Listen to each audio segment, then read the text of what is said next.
Bueno, buenas tardes a todos. Bueno, aquí con... Good afternoon, everyone. Together with Eugenio, we are working in pairs, and I would like to show you more in detail the product that we've created in Genexus Enterprise AI. Before showing you the product, I would like you to understand the problem. Those of you who know me, you know that I'm a follower of Richard Feynman, prize winner all over the world. And one of the things that Richard Feynman said, which I think is brilliant, he would always talk about the importance of knowing things rather than the name of things. And the fact is that when you listen to enterprise AI and AI here and AI there, and to know what enterprise AI means different things for us, for every one of us. But what I'd like to do is what lies behind this enterprise AI. What problem does it solve? You show me solutions to things that I haven't perhaps understood what we're trying to solve and what is it that we're facing. And what I basically like to share with you is the road we've taken in order to identify some things that we believe are very important when we try to start working with all these monsters that are behind it. LLM. Well, this is DALI 3. It's a monster working with AI, and that's the prompt I have. And when you imagine, well, you know, I've already made an AI app, and that's basically what happened when we started looking into this topic. And well, if you connected an API with a model, which 95% of the cases is an open AI model, because that's what's being used at present. And that's all right, because it allows us to experiment and play around a little bit. But when we say we're going to do this for our company, or we're going to be working with certain information, or we have to start serving millions of customers potentially, or what Sebas did, a private GPT for my 30,000 people company, that's a different thing. So let me tell you what problems or what things should we take into account. You know, there are other talks. One of Eugenio's explained a little bit more about this, but that's not the topic of this talk. But we could simplify matters and say that these models deal with a text, an image, video, audio, and we, in some way, as from there, we vector it, we put chains of numbers, and they go into a neuronal chain with different architectures. And it's a coder of coder, it's decoded. And then we have a probabilistic machine. And then we're going to have text, images, videos, and audios. Now, in the middle of these monsters, we have a combination of models to generate diffusion models. And in fact, Uber is combining the Gemini model, that is a generalist model with more specific models. But in fact, what happens is that you get text, it goes through these machines, these monsters, and then we have a text. And when we're talking about this in an enterprise app, we're talking about the inference layer. That is, you get a text, it processes, and it has an output of value. And when we go through that layer, we had text, data, audio, images. And in fact, they are data that I can start wondering who is managing that. And obviously, this causes, in a reasonable way, this question of what is it? Who's got this data? How is it processed? How is it stored? And so on.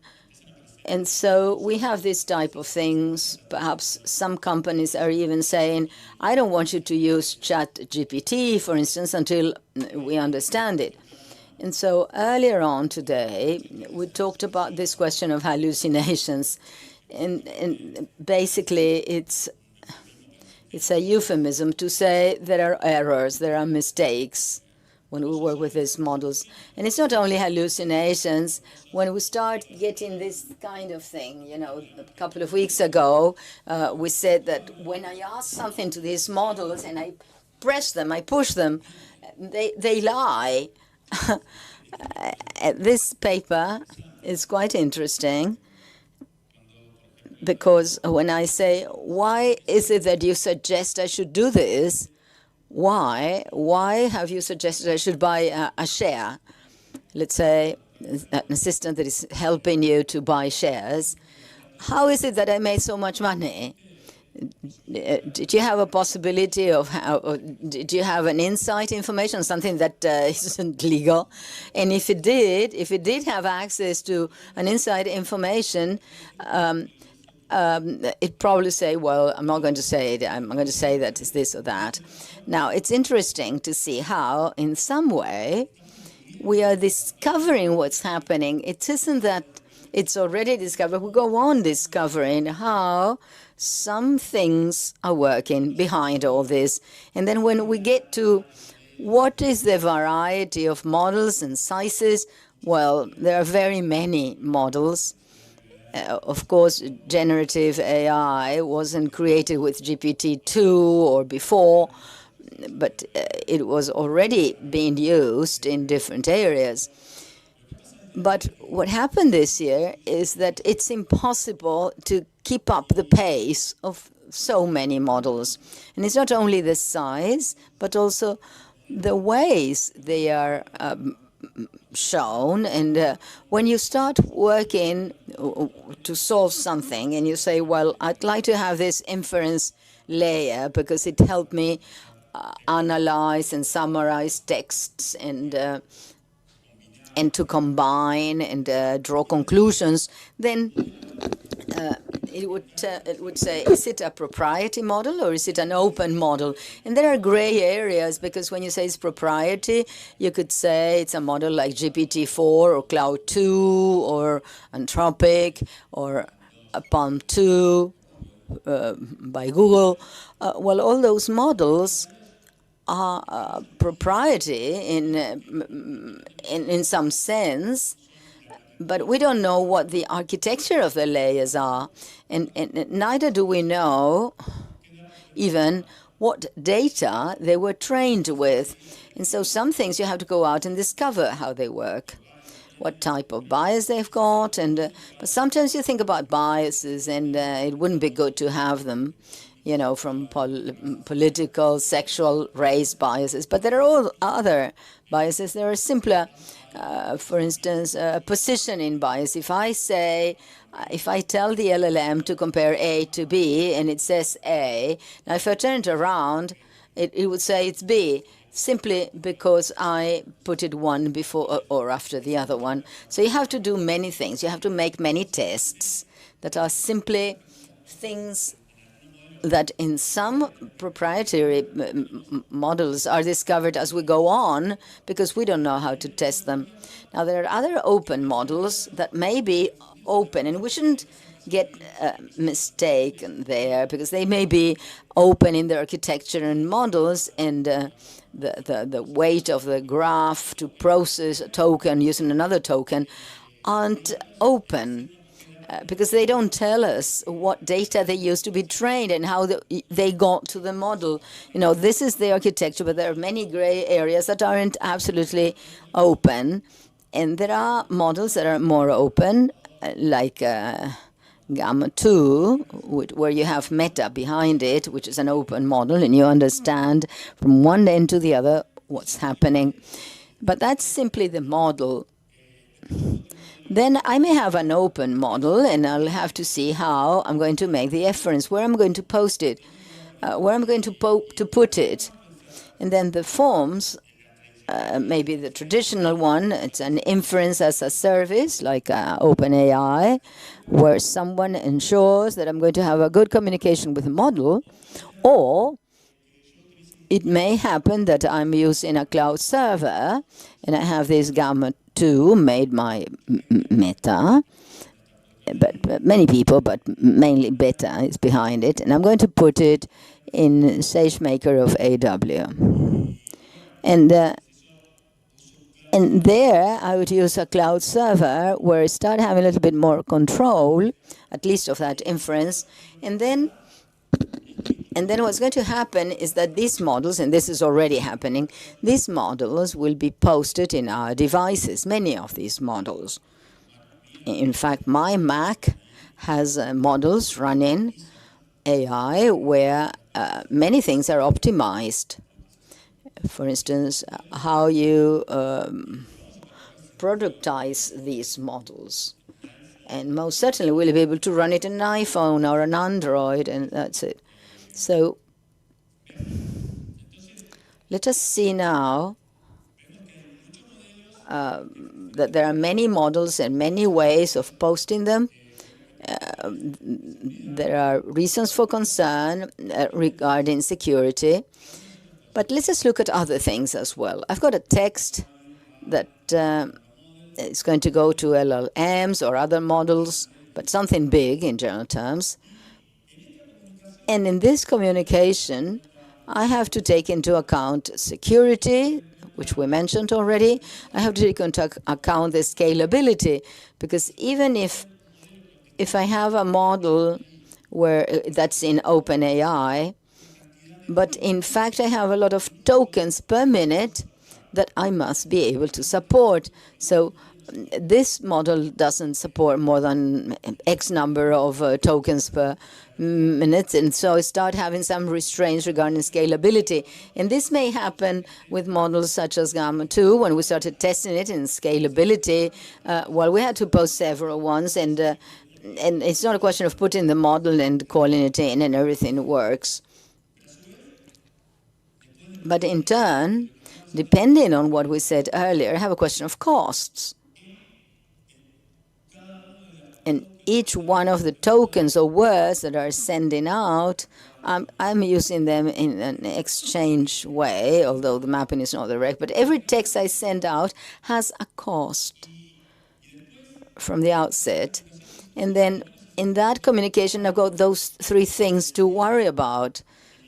As I said, the LLM is posted, and so depending on where it's posted, I'm going to have security problems. There are also questions of performance. Not all models, even if I don't worry about the scalability, but they may have a better or worse performance to give me the next token or a text.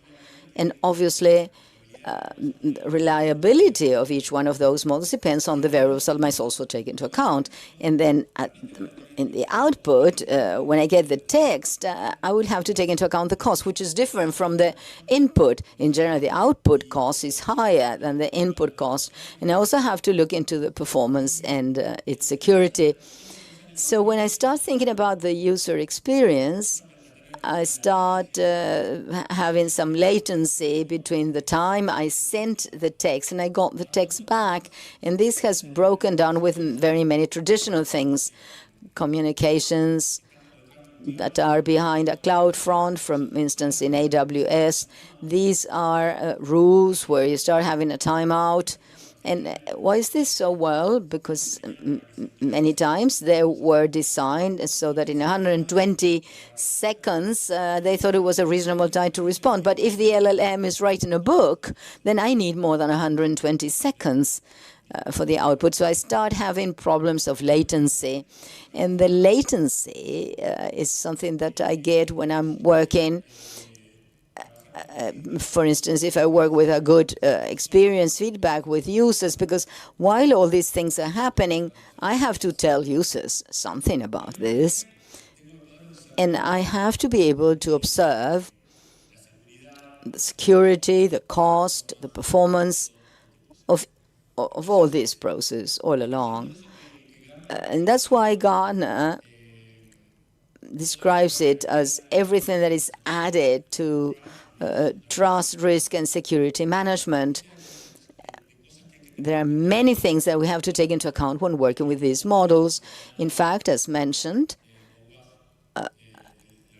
AWS OWASP has issued the top 10 of considerations to be taken into account when working with language models. And I recommend you should attend Eric and Agustin Mendez talk about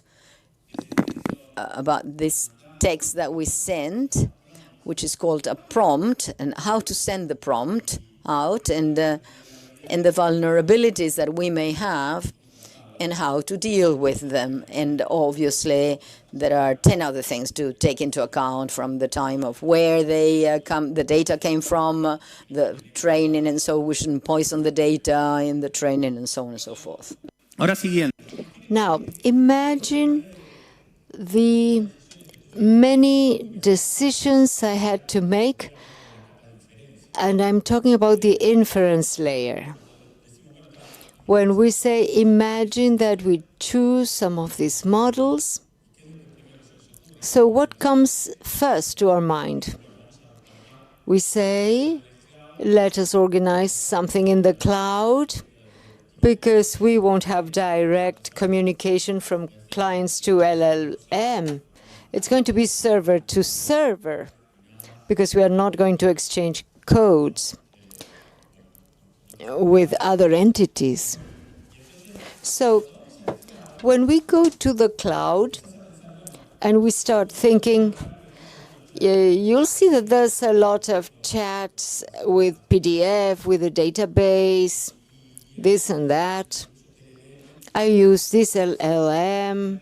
And if I start applying this in the cloud, you will get to some type of architecture which, depending on the size of the companies, may start growing because of the latency. If the company works in 2 different places in the world, you will need to replicate structures so that the LLM that answers is the closest one, so there's not a point of failure, so that the vectorial basis that you will use correspond to the cloud. And if you have a product that you want to install in an enterprise client in Amazon or in Azure, you will have to replicate this type of architecture somewhere else, because you will start having to show elasticity or flexibility to answer to the tokens from your customers, and you will have to create new model instances in a very dynamic manner. And there are many more things. I'm not going into details, but so far we come to the point where AI, an application that is enterprise application, has an inference layer with all the decisions. It has the trust, risk, and security management and observability, plus a well-thought-of infrastructure to be deployed in different modalities. Maybe some of you have heard during some of the talks that we are in the age of agents, where the systems we build will start participating in agent flows. But before the agents, we believe there is a previous step that we call the assistance age. And OpenAI also released this concept of the assistants. What does it mean to us? It means that as a user, in my experience as a user, if I have to make all these decisions with the LLM, if I connect it directly, I will be married to an LLM. So in the middle, we have what we call the assistant. The assistant will get in touch with the inference layer. And like the orientation to object, it was not a property of Java or C# or programming with assistant is not going to be proprietary to a company. It's something that's here to stay.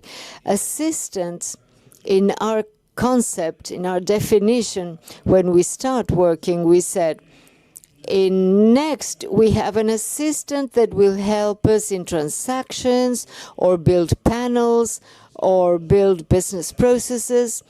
And in fact, we cannot change our interfaces every time we change a model.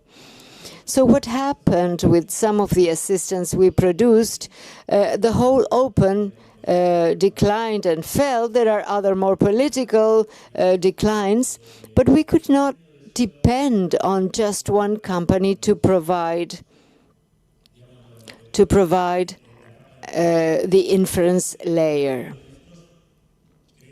So we believe, and we created this assistant layer independent from LLMs. And the other concept that we started incorporated in the assistant is the following. The assistant will try the inference layer to have certain constraints or rules to work with certain data. And the assistant will focus on a specific task.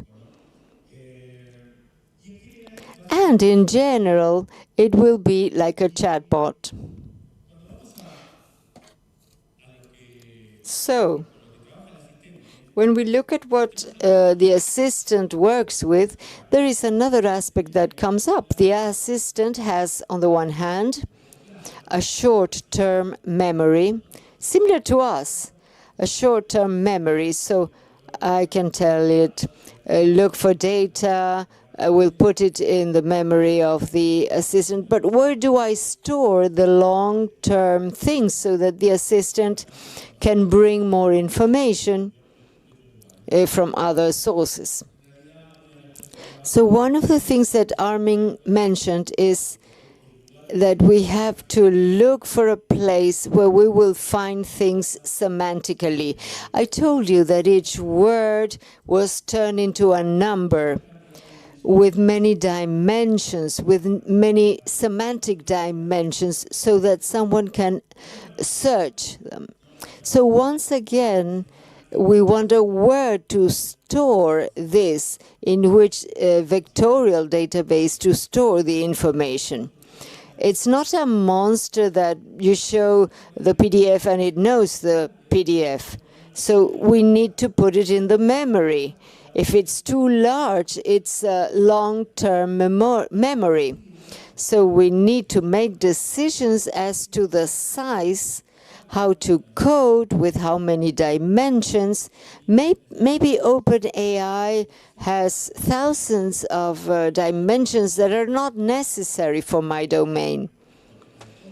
Due to cost, due to inference, and so on. Then I have to choose among the most popular vectorial databases. If I'm in Amazon, in Azure, in Google Cloud, I will not go into details regarding the grounding how to keep the LLMs speaking of what we want them to speak. And Luciano will talk about this, what we call retrieval augmented generation, or RAG. This is recovering information from a source that you know that is reliable, and then you put it in the short-term memory, in the memory of these monsters, so that by prompting them, we instruct them for the conversation, so that they don't go away. Speak about this. That's the meaning of retrieval augmented generation. And there are other techniques we must bear in mind. This is then the architecture of RAG. I will not go into details.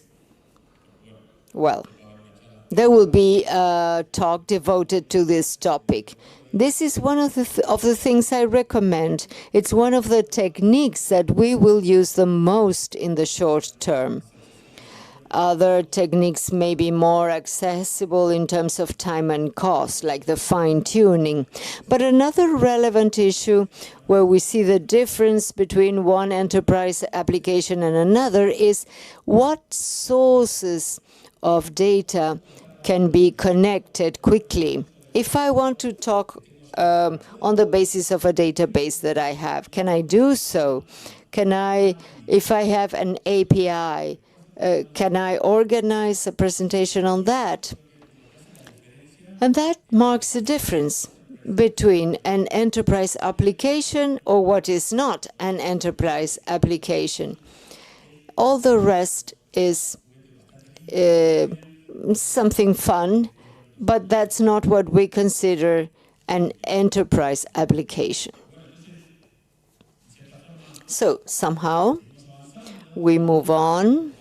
We have to think about the assistance layer, the RAG, the short-term and long-term memory. Not all models handle the same type of memory. If you look at 2K, 4K, 16K models, they are different. This is all part of the assistance layer, which allows me to leave aside those other layers at the bottom so that I can build experiences, so that I can build all these things we are talking about: private chat, comparing PDF, talking to documents, conversing with a database, create curricula.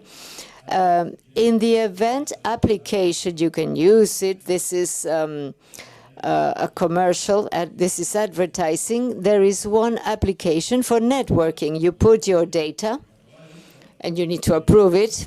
You just enter your data, and then the intelligence will combine these things. Oh, this person will match that other person, and they can talk about networking. They share some interests.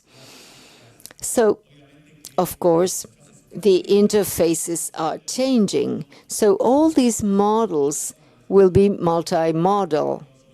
I send text and I send images, both things at the same time, or videos, audio material. So the end of the film, the problem that we encounter when we talk about an AI, an enterprise AI application, we have taken into account all these things that you see on the screen. They are necessary. We have experienced these things with several companies that are implementing the product that we just released in this event, Genexus Enterprise AI.